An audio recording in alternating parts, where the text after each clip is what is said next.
कहा करते थे कि मैं इस बार कारपोरेशन के अंदर यूथ को आगे बढ़ाऊंगा, नौजवानों को आगे लाऊंगा, जिससे वो आपका काम कर सके और अपने कॉम्प्लेक्स का, अपने गली का, अपने मोहल्ले की तरक्की कर सके। उन्होंने हमारे मकान जो हमारे बीच नहीं है, अल्लाह ताला उनकी मग़फ़िरत करे। यासीन सुरमे साहब, जिनके साहबजादे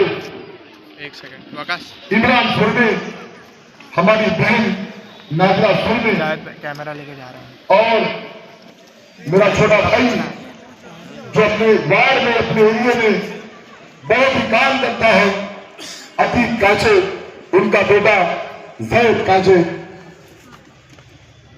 रशीद कंपाउंड से हमारे कैंडिडेट, जिन्होंने रशीद कंपाउंड में हमेशा बरसों से देखता हुआ आ रहा हूं मैं, हर अच्छे कामों में बढ़ चढ़ के हिस्सा लेते हैं। मेरा बेटा समीर, मैं ये कहना चाहता हूं कि उसका राजनीति में कोई इंटरेस्ट नहीं था। वो बिजनेसमैन है, लेकिन जब डॉक्टर जितेंद्र आवाज साहब ने आवाज दी कि समीर जैसे यूथ को उतरना पड़ेगा, आपके बीच में आकर के आपकी खिदमत करना पड़ेगा,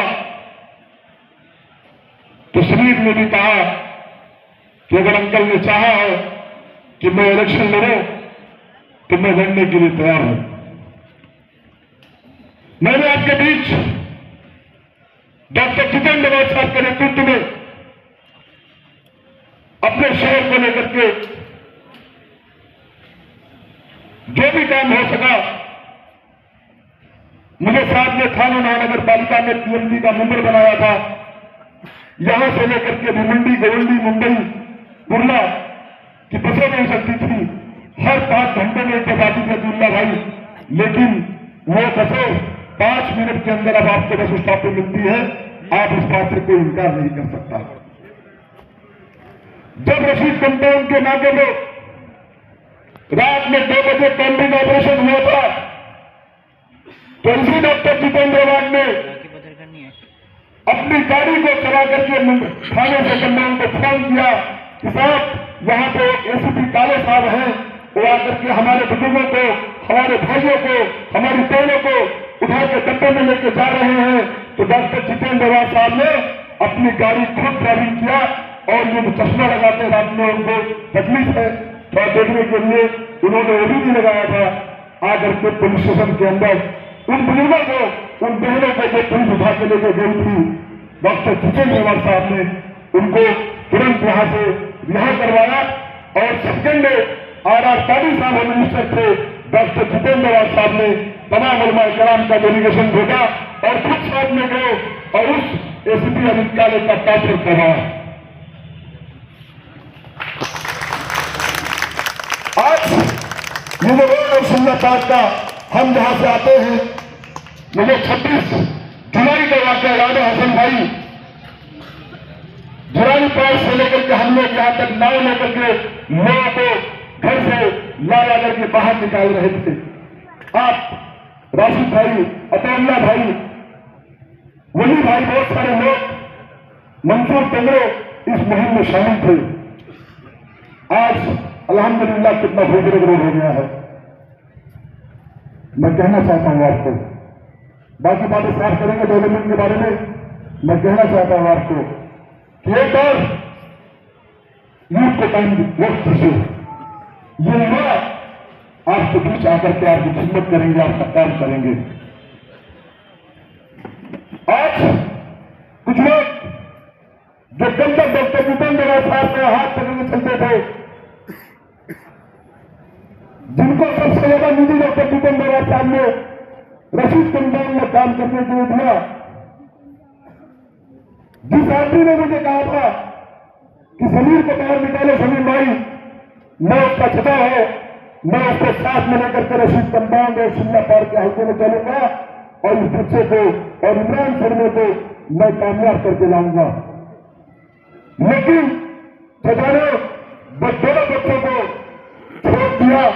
ऐसी पता नहीं क्या परेशानी उनके सामने आई, ऐसी क्या मुसीबत उनके सामने आई, ऐसी क्या विचारधारा बदल गई कि उन्होंने डॉक्टर जितेंद्र प्रभात साहब को ही नहीं बल्कि उन 2 पासवान बच्चों को धोखा दिया है। आएंगे आपके बीच, पूछो उनसे आप कल तक तुम कहते थे कि डॉक्टर जितेंद्र प्रभात की विचारधारा हिंदुस्तान के अंदर जानी जाती है, पहचानी जाती है, लेकिन आज क्या होगा तुमको? तुमने विचारधारा बदल दिया, तुम चले गए उन खड़ी के साथ जिस शहर के अंदर कमल का फूल दिखता है, तुम चले गए तुम्हारे मुफाद के लिए। अरे ऐसी चीजें तो मेरे पास भी आई होगी, लेकिन जब बात अपने शहर की आती है, बात अपने कौम की आती है, बात डॉक्टर जितेंद्र प्रभात की आती है, तो शमीम खान ऐसी पोजीशन पर, ऐसी पार्टी पर थूकता है। हाँ, उसके बाद मेरा बेटा रशीद कंपाउंड के अंदर और इमरान फिर में ये दोनों गए थे। वहां पे एक चाल थी, बड़ी चाल है वहां पे, वो लोग वहां पे गए थे, लाइट लगवाए थे, ओपनिंग करने के लिए गए थे। लेकिन हसन भाई, इनकी गुंडागर्दी देखिए, इनकी दादागिरी देखिए। और बच्चों को ये लोगों ने घेर लिया और घेर करके कहा, उनको कहीं ना कहीं हरेसमेंट करने की कोशिश की गई, उनको परेशान किया गया। इस तरीके की दादागिरी कर रहे हैं लोग, इनको जवाब देने का वक्त आ गया है। मैं आज इस खिलाफ कॉन्फ्रेंस से एक नौजवानों से कहना चाहता हूं, निकलो अपने घरों से, बन जाओ इमरान फिर में, बन जाओ समीर शमीम खान, बन जाओ सैफ काचो, बन जाओ जुबैर अंसारी और जाकर के डॉक्टर जितेंद्र प्रभात साहब के हाथों को मजबूत करो। अगर डॉक्टर जितेंद्र प्रभात की ताकत बढ़ेगी तो मैं समझता हूं कि हमारे बारे में अगर कोई आवाज उठती है, जो हिंदुस्तान के किसी भी कोने में जब हमारे कोर्ट के ऊपर बात करने की जरूरत आती है, तो सबसे पहले अगर किसी की आवाज उठती है तो उसका नाम डॉक्टर जितेंद्र प्रभात है। लेकिन डॉक्टर जितेंद्र प्रभात को कन्वर्ट करने की कोशिश की जाती है। आज जो विरोध तरफ चले गए, कल तक कहते थे हमारे कायद है, हम कायद मिल्लत को नहीं छोड़ेंगे, और जिस कायद और मिल्लत को बना के बगैर सबक लेकर के आया, उसी कायद और मिल्लत को छोड़ करके वो भी गली में चले गए। आज इनको शक्ल दिखाने में मुश्किल हो रही है अपने मोहल्ले के अंदर, चाहे अल्लाह कॉलोनी हो, चाहे वो रशीद कंपाउंड हो, आपके बीच को आने की अभी लेवल में हिम्मत कितनी करेंगे राशिद भाई? क्या करके दिखाए में देखता है, बच्चे जो खड़े हुए हैं वो हमको कहेंगे, जो तुम वहां पर जहां पर तुम्हारी सोच मिलती है, तुम्हारी सोच से सोच हमारी नहीं मिलती है, हमारी विचारधारा तुमसे नहीं मिलती है। मैं आपसे हमारे नेता डॉक्टर जितेंद्र प्रभात साहब बोल रहे हैं, मैं लंबी तकलीफ करना नहीं चाहता हूं, लेकिन कुछ बातें दिल में थी तो मैंने कहा कह तो वक्त मिला है, मैं आप लोगों से अपील करता हूं। आज रवि भाई ने पूरा समर्थन देने का ऐलान किया, इमरान भाई, मैं उनका शुक्रिया अदा करता हूं। जबकि वो कहीं ना कहीं किसी और पार्टी से बिलोंग करते थे, लेकिन उन्होंने कहा कि जब बात डॉक्टर जितेंद्र प्रभात की है, बात इमरान फिर की है, बात समीर शमीम खान की है, बात अजीत काचे की है, बात जुबैर अंसारी की है, तो हम आपके साथ खड़े हैं। मैं अपनी बात इसी बात के साथ खत्म करूंगा। आपका कीमती वोट तुतारी के निशान पर का बटन दबाए और इन चारों नौजवानों को कामयाब करे। मैं समझता हूं इंशाअल्लाह ये जीत आपकी जीत होगी। मैं फिर आखिर में आप तमाम जिला कांग्रेस के लोगों का शुक्रिया अदा करता हूं।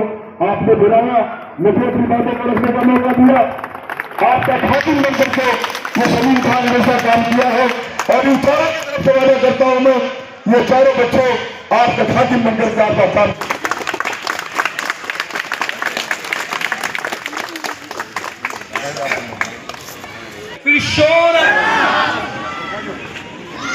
दिनों के बाद बड़ा कॉम्प्लेक्स में बोलने का मौका मिला है। तो सब कला से रिश्ता बहुत पुराना है। डॉक्टर साहब कहाँ हैं? नहीं, मैंने पहचाना नहीं, उनको चश्मा लगा दिया है।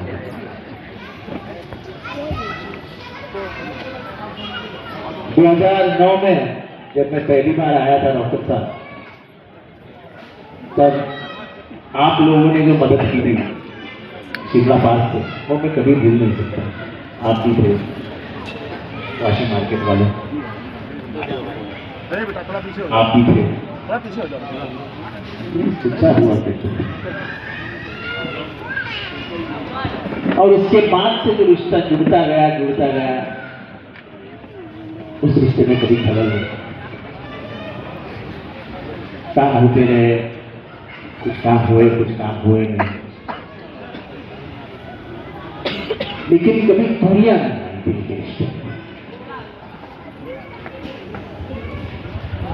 आज मैं हक से बोल सकता हूं कि क्या इस बात से किसी को इनकार है कि मुमरा बदला नहीं? मैं आपसे सवाल पूछूं कि आप लोग गवाह हैं 2000 साल की मुमरा को और 2025 साल की मुमरा को, बहुत फर्क हुआ। तो क्या मुमरा बदला है कि बदला नहीं है? बदला है। तो एक बदलाव के पीछे एक सोच थी, वो सोच किसकी थी? वो सोच चाहे कोई भी इनकार करे, वो सोच जितेंद्र आव्हाड की। मैं आया था तब मैंने नारा लगाया था कि सोच बदलो, मुमरा बदलेगा।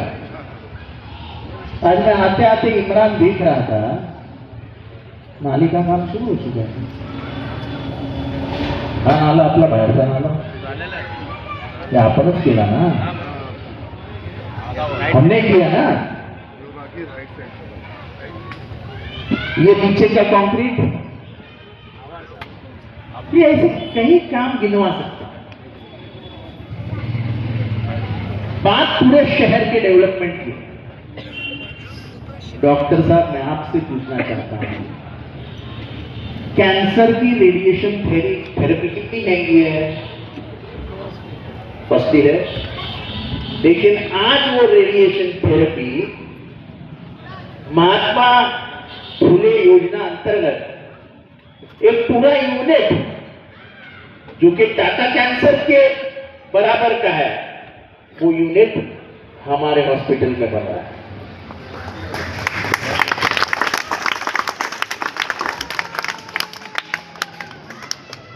पूरा कैंसर का पूरा यूनिट हमारे यहां बन रहा है। आज वहीं पे 30 लाख लीटर की 2 टंकियां बन रही, वहीं पे म्युनिसिपल कॉर्पोरेशन की नई इमारत चालू है। और मैं ये ख्याली पुलाव नहीं बेच रहा हूं। यहां से किसी को भी लगे कि पत्रकारों को भी लगे कि जरा जाके चेक कर ले, तो जाके चेक कर ले।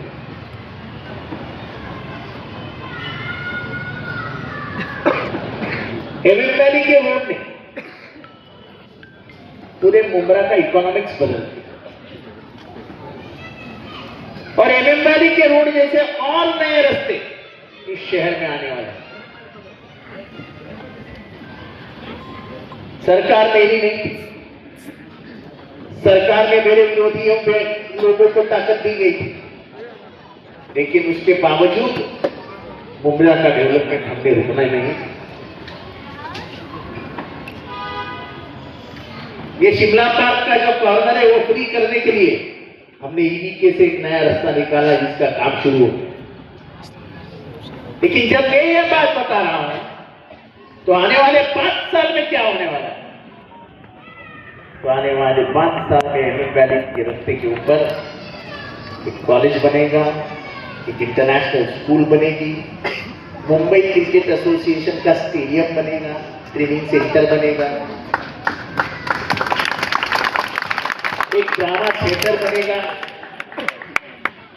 एक बस डेपो बनेगा, एक मार्केट बनेगा। अब आप बोलोगे ये तो सर आप बातें कर रहे हैं। नहीं, आपके घर में एक किताब आने वाली है। वो किताब में उस बिल्डिंग के परमिशन, और जब भी आप चाहो तो जाके MM वैली कॉर्नर पे, यानी रास्ता जिधर टर्न रहता है, वहां पे पाम रिवेलिया नाम का कॉम्प्लेक्स चालू है। उसके अंदर घुसिए तो आपको मार्केट का काम नजर आएगा, आपको बस डिपो का काम नजर आएगा, यानी जो जो काम मैं गिनवा रहा हूं वो काम आपको उधर नजर आएगा। आप सभी लोगों के ताल्लुकात बंबई से जाना है, सभी लोगों को मुमरा क्रॉस करके थाना से जाना पड़ता है। कुछ दिनों में आपको कल से लाइट मारना पड़ेगा और 15 मिनट में आप विक्रोली चलोगे। काम 2014 में जब मैं मंत्री था तब मैंने मंजूर करके दिया, इसको बदलाव। और कोई भी शहर की तरक्की उसकी आमदनी को बदलता। आपने कितने में ये कर दिया? क्या दाम थे? 4 लाख 5 लाख 6 लाख 6 लाख। आज कितने में बेचते हो? 7 लाख 6 लाख का घर 70 लाख में जब बेचते हो तो कहीं ना कहीं उसमें मेरा हाथ है। मैं 10% ही मान रहा हूं। सही बात। जो नौजवान अपने दोस्तों को शहर में नहीं बुलाते थे, वो नौजवान आज दोस्तों को शहर में बुलाते हैं, घर में बुलाते हैं। अब मैं हक से कह सकता हूं कि मेरा शहर मुमरा ये गोवंडी से अच्छा है, ये जोगेश्वरी से अच्छा है, ये मालेगांव से अच्छा है, ये भिवंडी से अच्छा है। आज बम्बई में कोई भी छोटा घर कोई मुसलमान बेचता है और नया घर लेने की सोचता है तो वो अपनी पहली पसंद किसको देता है? जोगेश्वरी गोवंडी को नहीं देता है, वो मुमरा को देता है। कि उसको मालूम है यहाँ अमन और शांति है, यहाँ डेवलपमेंट है और मुमरा बदलते रहेगा। एक तरफ मैं डेवलपमेंट की बात करता हूँ तो दूसरी तरफ मैं सवाल पूछता हूँ, क्या नीतीश कुमार को हक था मेरे पर्दा नसीब बहन के पर्दे को हक लगाने का? हक था उसको? और ऊपर से बेशरम बीजेपी वाले बोलते हैं तेरे को तो हक लगा। अपने मां से तो ऐसी बात करता है। बात पर्दे की नहीं है, बात भारत के उसूलों की, भारत के संस्कारों की है। पर्दा ये भारत का संस्कार है। मुसलमानों में उसको पर्दा कहेंगे तो हमारे भाषा में उसको हम घूंघट कहते हैं। यहाँ पे कोकनी मुसलमान कोई है? हल्कू से है, हाँ सही।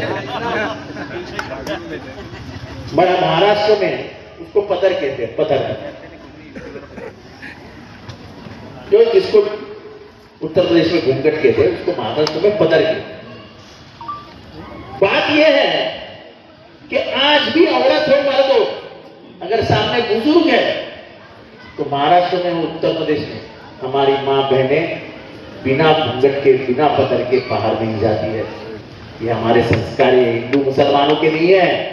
ये स्त्री के लज्जा के संस्कार है और उस लज्जा के ऊपर खींच लेना ये किसी भी मुख्यमंत्री, प्रधानमंत्री को शोभा नहीं देता है।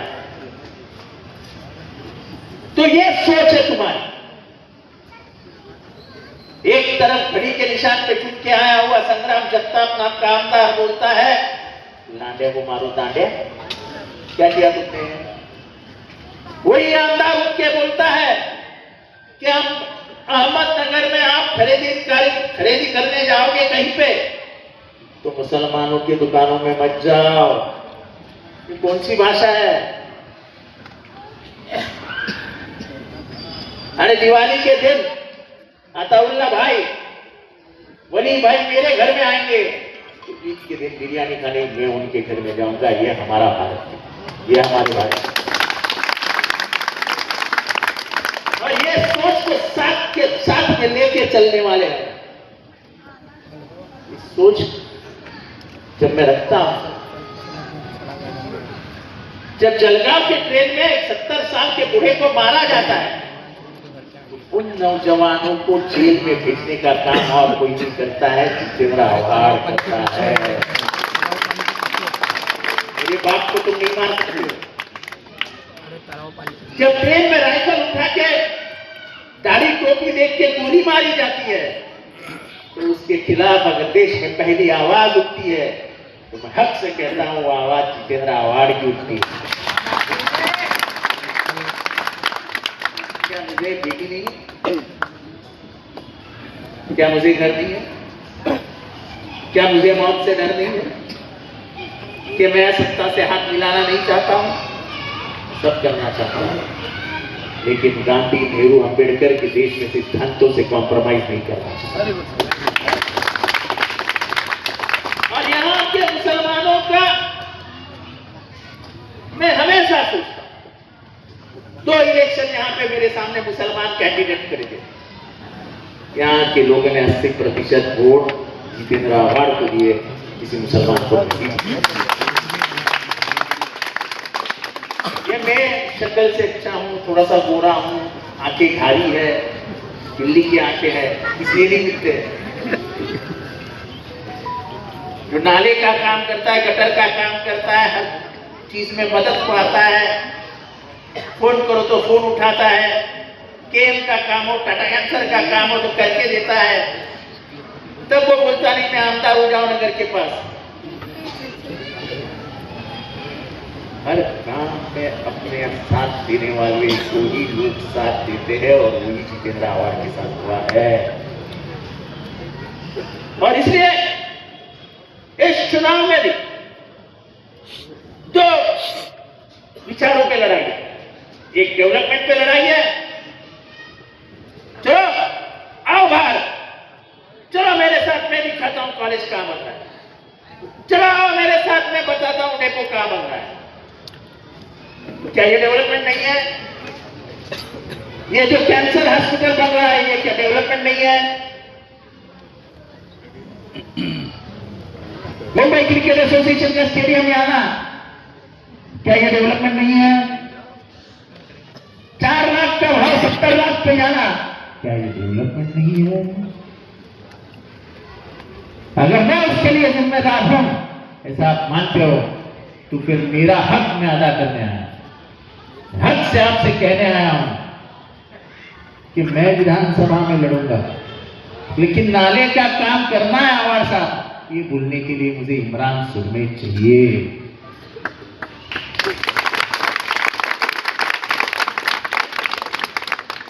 दो नौजवानों को मौका दो, चाहे वो शबीर हो, चाहे वो जैद हो, चाहे वो जुबेर अंसारी हो, आपका काम करने के लिए आपके घर पे रात के 3 बजे बुलाया तो पहुंच।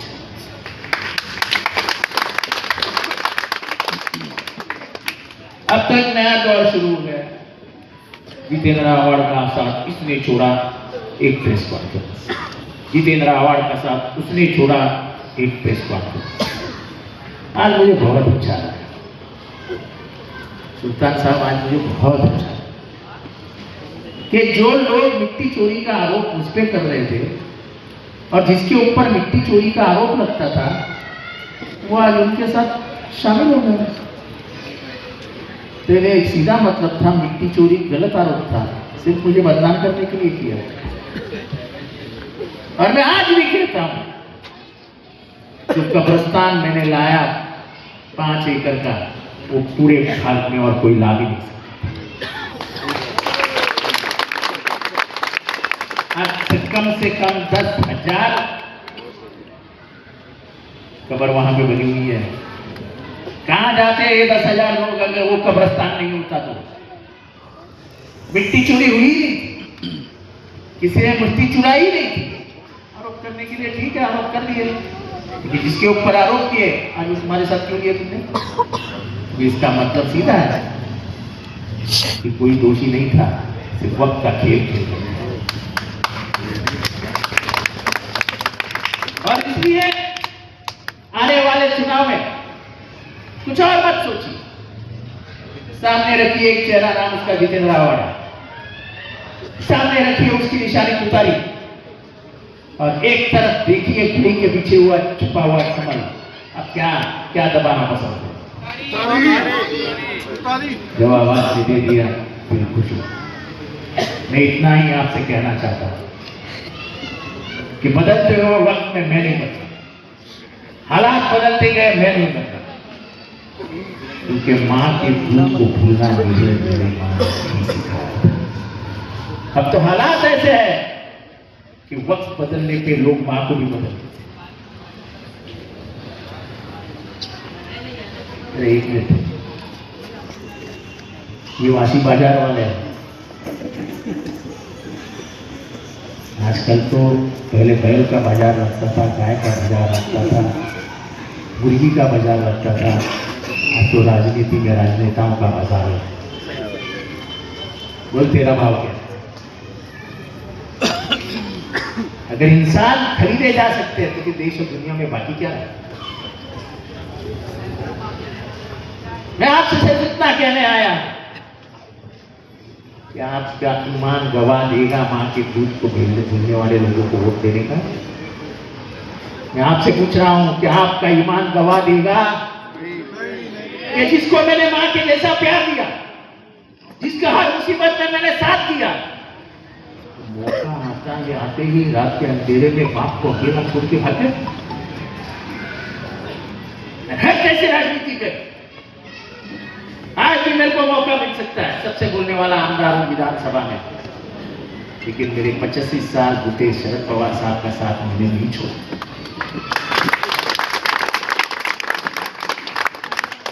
क्या मिला नहीं, बात में, लेकिन जितेंद्र आव्हाड को दुनिया में पहचान लाने वाला आदमी तो शरद पवार है, मैं उसको पकड़ी और इसलिए कुछ और बात नहीं करूंगा। 15 तारीख को फजर का नमाज पढ़ के लाइन लगाइए। हमेशा की तरह आपके लोग आदमी लोग यहाँ बैठते हैं, एक एक को घर से उतारते हैं, लाइन लगा के वोट करिए। 4 तुतारी बस, मेरा और कुछ नहीं। खाली 4 तुतारी को बटन दबाना है और बड़ा कॉम्प्लेक्स में हर दम 80-90% वोटिंग होता है, उसमें से एक भी वोट इधर उधर जाने मत देना। हमारी इज्जत का सवाल है, हमारी इज्जत आपके हाथों में, बचा लेना। खुदा हाफिज़।